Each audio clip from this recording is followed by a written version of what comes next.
Interview Expert est aujourd'hui du côté de Lone Plage. Pour en savoir plus, sur ce parcours particulier de Lone Plage où nous retrouvons monsieur Marc Darcourt. Marc, bonjour. Bonjour. Comment allez-vous? Effectivement, nous avons passé des moments difficiles, une année difficile, et nous ouvrons cette première course à Lone Plage en partie sable pour le motocross. Comment cela s'est passé pour arriver à avoir cette autorisation? Bah ouais, c'est vrai déjà qu'on sort d'une partie d'un an et demi un peu compliquée sur les courses de sable. Donc on a eu la chance l'année passée de réussir à organiser la Loon Beach, donc au mois de début octobre. Donc c'est juste avant qu'ils referment tout, donc on est passé à pas grand chose, on a de la chance et on a fait la course pro au mois de décembre où tu étais présent aussi, où là on n'avait pas le choix, c'était que pour les pros, mais bon c'était une expérience, c'était quelque chose à faire, on a eu un peu de spectacle, c'était cool. Là on avait reposé les dossiers, on espérait tous qu'il y ait une reprise normale au mois de mars. D'ailleurs on a vu que tous les clubs avaient posé des dates, etc. C'était un peu plus long que prévu.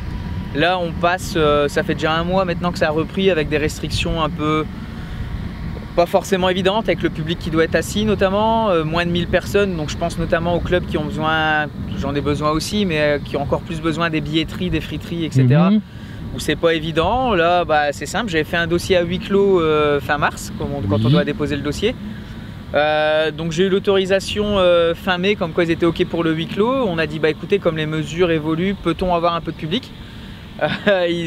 D'abord la préfecture a été réticente, mais grâce au soutien de la Ligue et de la FFM puis du ministère des Sports, ils ont vraiment bataillé pour qu'on puisse avoir au moins une course à moins de 1000 personnes, mais quand même c'est un peu de spectateurs, donc c'est un peu d'entrée d'argent, ce qui nous permet d'avoir un petit peu de top pilote et puis aussi une ambiance, hormis le côté financier, c'était vraiment spécial d'organiser avec aucun public. Je pense à la Loon Beach où on passait, même avec 400 pilotes, c'était un drôle de feeling, quoi. C'était pas très agréable. Là au moins alors pour dimanche, il faut savoir que est-ce que l'on pourra venir sur place, prendre son billet et rentrer, ou il est préférable effectivement de se mettre sur internet, d'avoir la possibilité d'acheter son billet pour être sûr de pouvoir rentrer? Bon voilà, donc déjà dans les restrictions, dans le protocole sanitaire FFM que je vais mettre en ligne demain, c'est écrit mettez une billetterie en ligne, comme ça si on atteint le quota de personnes autorisées, on ferme. Là on les a pas, c'est déjà parce que c'est une petite course d'été, j'ai rarement énormément de spectateurs sur les épreuves.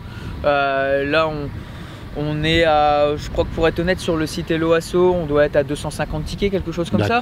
Donc ça veut dire qu'il va rester à peu près 300 tickets le jour de l'épreuve, mais je sais très bien que déjà qu'il y en a qui vont essayer de gruger en arrivant, en étant cachés comme d'habitude dans les camping-cars, donc ceux-là vont devoir prendre un ticket puisqu'on met un système de contrôle en place.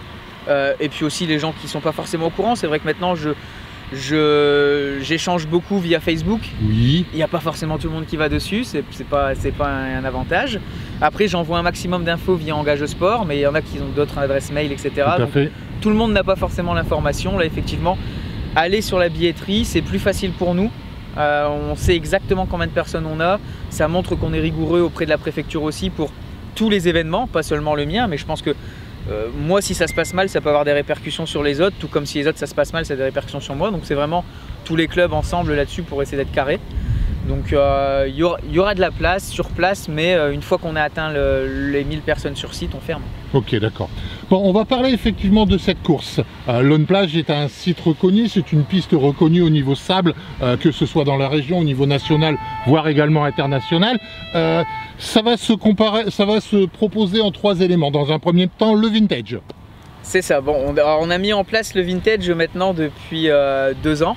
Bon, déjà parce que j'en suis fan et que je m'en fais une aussi, donc ça, merci pour moi. Ça aide un peu, et puis j'adore retrouver les deux temps, l'ambiance, et les gens se prennent pas la tête sur le vintage, c'est vraiment une bonne ambiance sympa, c'est à la cool. Donc là même je suis content d'être à 35 pilotes, j'espère monter à 40, ça nous fait une belle grille. Tout à fait. Avec du bon 500, les mecs sont motivés. On a Jiwi, le pilote du club, qui fait aussi pas mal de pubs sur le vintage, et les gens aiment venir le voir pour ça. C'est d'ailleurs pour lui, je tiens à le dire en interview, qu'on a monté à l'année 2000 pour la date limite du vintage, parce qu'il n'avait pas de moto. Donc on a monté un peu la date. L'esprit reste le même, hein. Faut savoir que les premiers quadralus t'es pas forcément évident à rouler, donc ça va pas changer grand chose. Et JV on peut le mettre sur une 2018. D'accord. Il va pas gagner la course vintage pour autant. On va dire que ça commence relativement tôt, les premières compétitions, le premier tour, il va falloir se lever très tôt, parce que ça commence à 8 h. Bah, à la base, on peut pas commencer un petit peu plus tard? Je voulais commencer un peu plus tard, mais on a décidé de mettre un tour de chauffe. Ouais. Faut savoir qu'il y a tous les niveaux, le circuit est long. Il y a des mecs. Quelle est la distance? Alors pour le vintage, on est sur du 2 km 3, il me semble, c'est le circuit de cross, tu sais, qui va pas jusqu'au fond. Par contre pour le circuit moto, on est sur du 4 km 2. D'accord. Donc là déjà 4 km 2, faut savoir que les derniers ils vont tourner vite en 12-13 minutes même sur le plat. Pour le peu qu'il y ait un problème au tour de chauffe ou quoi, tu es obligé de prendre un laps de temps d'une demi-heure. Donc ce qui fait qu'on a mis à 8 h, sinon on passait pas dans la journée. D'accord. Les gens savent pas forcément non plus, mais si tu fais 2 jours, tu as beaucoup de pilotes qui peuvent pas venir, qui travaillent le samedi. Voilà. Ça te coûte, et puis il y a la distance. Beaucoup de charge en plus sur 2 jours aussi. Tu peux pas le faire pour une petite course comme ça. Donc on a mis sur une journée très condensée, mais il faudra être là à 8 h, il fait beau, ça va aller. Pour le ça va être un peu difficile. Ça va être un petit peu difficile de se réveiller. Bon, après le vintage, donc il y a une première course à 8 h. Après, il y aura 2 autres compétitions. Il y aura 2 autres concours à faire. 3 autres. Il y a les 85 après. Ils sont peu nombreux, ils sont une quinzaine, mais bon, on essaye toujours qu'il y ait quand même les enfants qui puissent rouler. Donc les 85, c'est 3 x 15, puisque la FFM souhaite qu'on soit en dessous des 45 minutes de roulage par jour pour les jeunes. Donc on a décidé de faire 3 manches de 15 minutes.